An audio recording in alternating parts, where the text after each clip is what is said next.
Hey, I was thinking about this again the other day about the brotherhood and the sisterhood of believers and why it is so important these days and for us in modern day America. You know, we all know the verse about do not forsake the gathering together of yourselves, and there's even a verse in Proverbs that talks about somebody who isolates himself rages war against wisdom. But, I find so many people do not have that close relationship with other believers where they're getting prayed for and they're praying for others on a daily basis. It's so apparent that God uses people to touch other people. Think about the Ethiopian eunuch in the Bible. Why did God transfer Philip all the way over there to minister to him? Why didn't God send an angel? Okay? All through the New Testament, we see God uses people to accomplish what he wants to do. Even in the Old Testament, Joshua, Moses, Caleb, God uses his people because it's partnering between God and people to accomplish God's perfect will on earth. And a lot of times what happens is if we isolate ourselves and we're not involved there, we miss out on so much of God's plan. And when you isolate yourself, you're missing God's perfect will. Let me give you a couple examples. It was kind of interesting.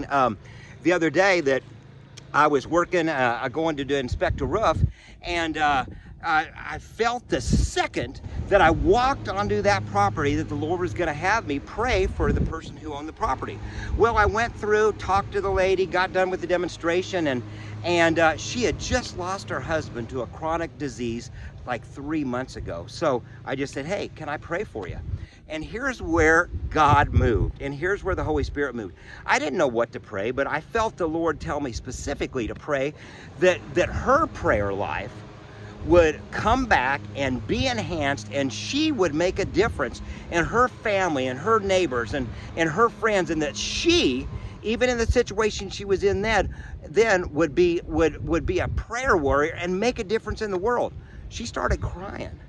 The first thing she said after we prayed is she said, she said, the thing that's hit me the most is my husband and I had prayer time together all the time. And since he passed, I haven't been able to get back into my prayers. And you just prayed the exact thing I needed. That's how God uses people. Another example, the other day I was driving and I needed somebody to pray for me. I had something that was an issue and I didn't know what to do, and I was driving down to Branson, and the Lord said, it just told me in my spirit, he said, go and talk to this person in Branson and have them lay hands on you and pray. So I said, okay. So went down, met this person in Branson.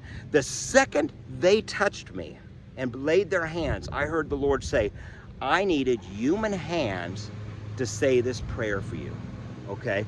So my point is this, okay? Join together with other believers.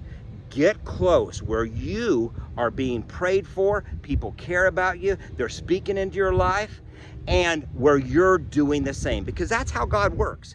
He works through people, and that's how he gets the glory, and that's how he gets the blessing. Thank you.